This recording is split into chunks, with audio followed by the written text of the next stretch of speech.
Jey And Meka's channel. Jey And Meka's channel. Jey And Meka's channel. Jey And Meka's channel. Hey, what's up, y'all? Jay here. And I'm Meka. And this is our channel. And today we are doing Life After Lockup.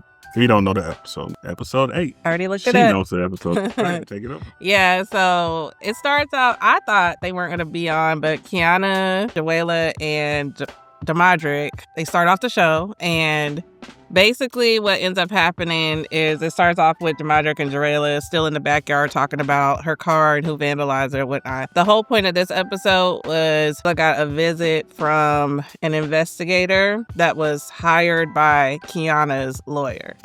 And he showed up at her door to talk to her to basically try to convince her to drop the charges. And Joella really wasn't trying to hear all that. I will say, Joella, I thought she was going to go off. I even thought she was going to slam the door in the man's face. She didn't do any of that. She sat there and she talked to him. And she kind of like said, you know, how she felt. You know, her stuff got messed up, her car got messed up, and she don't have time to be playing games with people, and somebody need to pay for that. That was her bottom line. The guy was like, well, Kiana doesn't have a record, and she's saying she didn't do it. You know, and Joella, again, was not trying to hear that. She was like, just because she ain't had no problems before don't mean she don't have them now. That was her thing. So he tried to get her to sign an affidavit. Affidavit.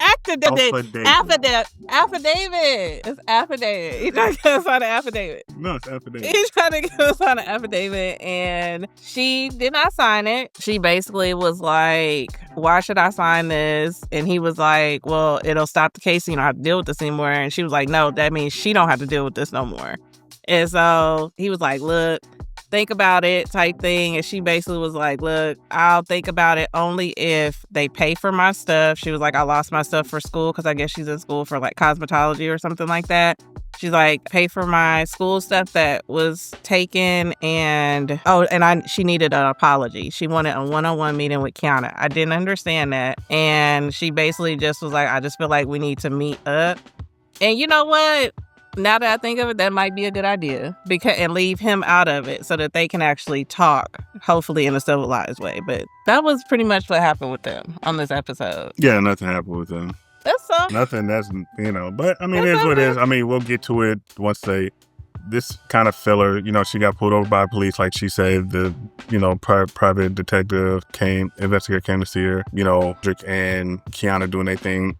I'm still kind of torn on who did it. The more and more I watch it, I'm gonna be honest, like, I still, like, it's one of those things where at first I'm like, I still do feel like it can be Kiana. It can be Joella, because Joella has the ability to drop the charges at any time if she gets what she wants. Yeah.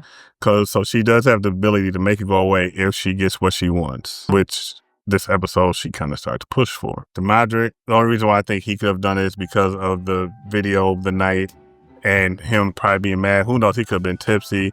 You know, Joella ain't want to do a little something at that time. You know, maybe seeing she talked to another dude or something like that. Because you know how it be these days in situations like that, you know. Yeah. He trips.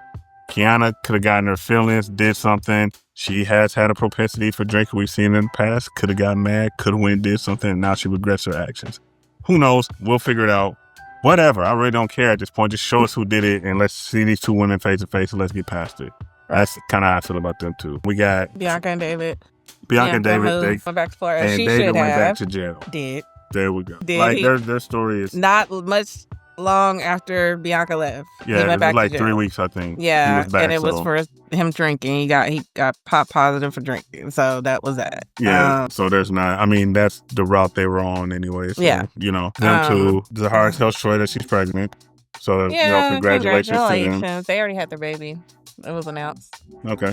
And they had the memorial for his father. I ain't gonna lie, and I don't really talk too crazy about people grieving, but bro was doing the most. But you know, you get over stuff how you do. Me personally, he does a bit much, man. Does a bit much. I feel like people will have a right to grieve how they need to. Yeah, you can have the right to grieve however you want. Ain't nothing wrong with it. You still can do the most. We get to Michael and Justine. I really don't give a damn about their story. I'm gonna be honest, like they're irritated. No, she's irritating.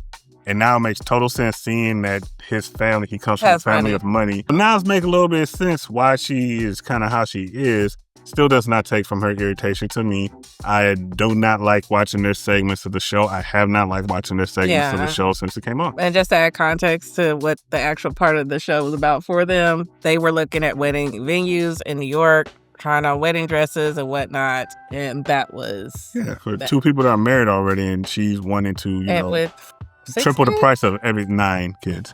And she's trying to triple the price of everything just because she wants it. The dad found a wedding venue for them that was like $40K or something like that. So again, what he was saying, he comes for money. So that's her expectation. But that don't mean she got abused. Not, And then Keith.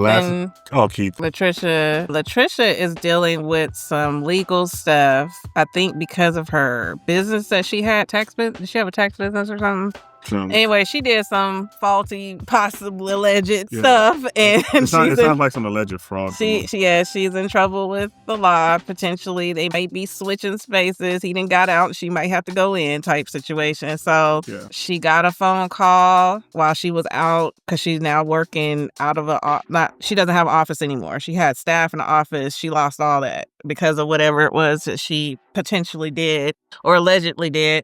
And so she's at something like a Starbucks or something working, gets a phone call, and she tells them to cut the camera because whatever was going on, she didn't want us to hear about. So that was that. Keith's son came to temporarily. Yeah, that was good news. He stays with them part-time. Yeah. So, and he's working with his father on that, so that's a good thing. And then finally we get to Brooke and JK. We find out that JK might be the father of Alex's pregnancy, that she is pregnant.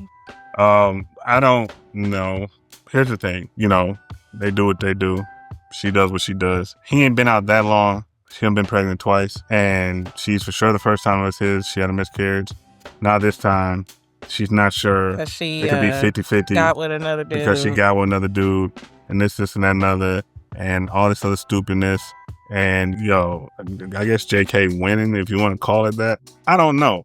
This whole scenario was like, dude, why do all these girls want to have your kid, man? Geez. I don't know. I find it funny that, what's her name? Not Brooke, what's the other girl's name? Alex. I find it funny that JK doesn't want or stop dealing with Alex because she was entertaining other men while he was locked up. And so he don't trust her.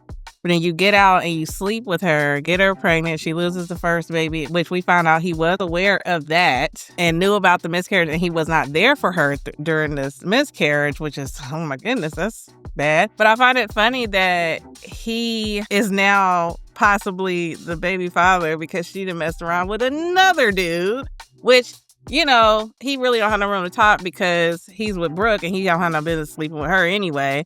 But again, it's like you're so torn, but it looks like to me, Alex will move around in a heartbeat. Brooke ain't the one doing that we know of, but that's all we can go by. You get what I'm saying? So in comparison, in regard to infidelities and whatnot, Brooke isn't doing those things to him. Alex tends to kind of be like, well, if you, whatever, I'm going to go hop on another one whenever you don't act right. But he is in a relationship, quote unquote, with Brooke. He's not in a relationship with Alex. Right. So she has a freedom to go and do what she wants. Exactly, which I said that earlier. But what I'm saying is, again, now you don't know if you the father to this child because she has a choice whether she chose to sleep with 2 men at the same time, which is why he didn't want to deal with her before. That's what I'm trying to say. But the whole situation is stupid. So I mean, honestly, it is. That happens though. You get caught up in situations. So no Courtney and Will this episode, and is there another couple that no? Courtney and Will are done. No, that's what I'm saying. No, there's no other. We might get an update next week if it's the finale. I feel like the finale is right around. It could be, but it wasn't really a great episode to be honest. So hopefully we give you guys some entertainment with it because it wasn't a great episode. But I got a feeling that the next episode will be a little bit more impactful. There's a lot of stuff that you're lining up. Latricia with her jail. The magic in them situation. You got JK with the baby thing. Brooke's gonna find out about that. You got, even though I don't care for the story of Michael and Justine, the financial thing that Michael may be hiding from her. Right. And all that stuff. So there's stuff coming up. So we'll see next week. What I will say is, because, I always do my little snooping, but I was looking at a live of Kiana and Demadric. They were both on their own separate lives, but they were sitting next to each other. And I mean, she was over at his family house, the stepmom waving on camera, the kids all in the background playing. So every question that they got about Joella, Drake deflected, like, go on over to her page. We ain't worried about her, da da da da da. So it's just kind of cringe. I'm sorry, like, but it is what it is. And he goes off on people on his live. You can't say nothing to him about anything he do. Well, I mean, so be it, you know. So that's it. All right. Well, that's that. So we will see you in a week. Give us a like, comment, subscribe. And hit the notification bell.